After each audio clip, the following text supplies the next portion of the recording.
Hi అండి. ఆకుకూరలంటే ఏమాత్రం ఇష్టపడని పిల్లలకు కూడా నచ్చే విధంగా ఈ శనగపప్పు చుక్కకూరని ఒకసారి చేసి పెట్టండి. మళ్ళీ మళ్ళీ అడుగుతారు.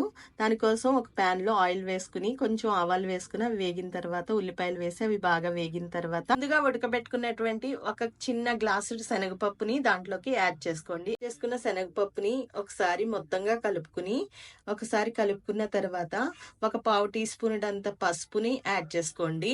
ఒక స్పూనుడంత ఉప్పుని వేసుకుని బాగా కలుపుకోవాలండి. కొంచెం కూర మగ్గిన తర్వాత ఒక పావు స్పూన్ అల్లం వెల్లుల్లి పేస్ట్ వేసుకుని బాగా పచ్చివాసన పోయేంత వరకు కూడా వేయించుకుని తర్వాత ఒక స్పూనెడు కారం కూడా యాడ్ చేసుకుని తర్వాత శనగపప్పు ఉడకపెట్టుకున్నటువంటి నీళ్ళని దాంట్లో యాడ్ చేసుకోవాలండి. 5 నిమిషాలు మూత పెట్టి ఉడికించిన తర్వాత ఇలా కూర మరుగుతున్న సమయంలో బాగా శుభ్రం చేసి కట్ చేసి పెట్టుకున్నటువంటి 3 కట్టల చుక్క కూరని యాడ్ చేసుకుని బాగా కలుపుకుని మూత పెట్టుకుని ఉడికించుకోవాలండి. తర్వాత మూత తీసి చూస్తే ఈ టెక్స్చర్లో కూర వచ్చినప్పుడు మనం స్టవ్ ఆఫ్ చేసుకుని బౌల్లోకి తీసుకుని సర్వ్ చేసుకోవచ్చు. కూర రైస్లోకి, రోటీలోకి రెండిట్లోకి చాలా బాగుంటుందండి. ఒకసారి ట్రై చేసి చూడండి.